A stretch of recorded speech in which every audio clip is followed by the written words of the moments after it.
ರಾಯಚೂರಿನ ದದ್ದಲ್ ನಿವಾಸದಲ್ಲೂ ಕೂಡ ಶೋಧ ಕಾರ್ಯ ಮುಂದುವರಿತಾನೆ ಇದೆ. ಸತತ 12 ಗಂಟೆಗಳಿಂದ ತಲಾಶ್ ನಡೆಸ್ತಾ ಇದ್ದಾರೆ ಇಡಿ ಅಧಿಕಾರಿಗಳು.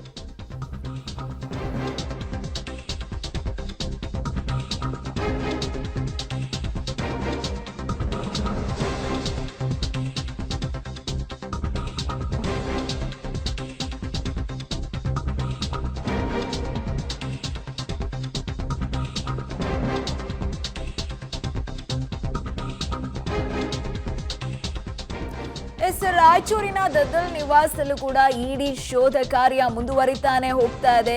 ಸತತ 16 ಗಂಟೆಯಿಂದಾನು ತಲಾಶನ್ನ ಇಡಿ ಅಧಿಕಾರಿಗಳು ಮಾಡ್ತಾ ಇರುವಂತದ್ದು. ಮಾಜಿ ಪಿಎ ಪಂಪಣ್ಣ ಮನೆಯಲ್ಲೂ ಕೂಡ ಶೋಧ ಕಾರ್ಯ ಮುಂದುವರಿತಾ ಇದೆ. ಇಡಿ ಅಧಿಕಾರಿಗಳ ಪಂಚನಾಮೆ ವೇಳೆ ಪ್ರಿಂಟರ್ ಕೂಡ ಕೈ ಕೊಟ್ಟಿತ್ತು ಅನ್ನೋ ಮಾಹಿತಿ ಸಿಗ್ತಾ ಇತ್ತು. ಆದ್ರೆ ಹೊರಗಡೆಯಿಂದ ಪ್ರಿಂಟರ್ ಮಿಷಿನ್ ಟೆಕ್ನಿಷಿಯನ್ ಇರ್ತಾರಲ್ವಾ, ಅವ್ರನ್ನ ಕರ್ಕೊಂಡ್ಬಂದು ಒಂದ್ ರೀತಿಯಾಗಿ ಎಲ್ಲ ಸರಿ ಮಾಡಿಸುವಂತಹ ಕೆಲಸವನ್ನ ಕೂಡ ಅಧಿಕಾರಿಗಳು ಮಾಡಿದ್ದಾರೆ. ಪ್ರಿಂಟರ್ ದುಸ್ಥಿತಿ ಬಳಿಕ ಪಂಚನಾಮೆ ಶುರುವಾಗುವ ಸಾಧ್ಯತೆ ಇದೆ ಅನ್ನೋ ಮಾಹಿತಿ ಸಿಗ್ತಾ ಇದೆ. ಸತತ 16 ಗಂಟೆಯಿಂದ ಶೋಧ ಕಾರ್ಯ ನಡೀತಾ ಇರುವಂತದ್ದು. ಕೇವಲ ಇದು ಒಂದೇ ಕಡೆ ಅಲ್ಲ, ರಾಯಚೂರು ಆಗಿರ್ಬೋದು, ಬಳ್ಳಾರಿ ಆಗಿರ್ಬೋದು, 18 ಕಡೆ ಇವತ್ತು ಏಕಕಾಲದಲ್ಲಿ ಅಧಿಕಾರಿಗಳು ದಾಳಿ ಮಾಡಿದ್ರು.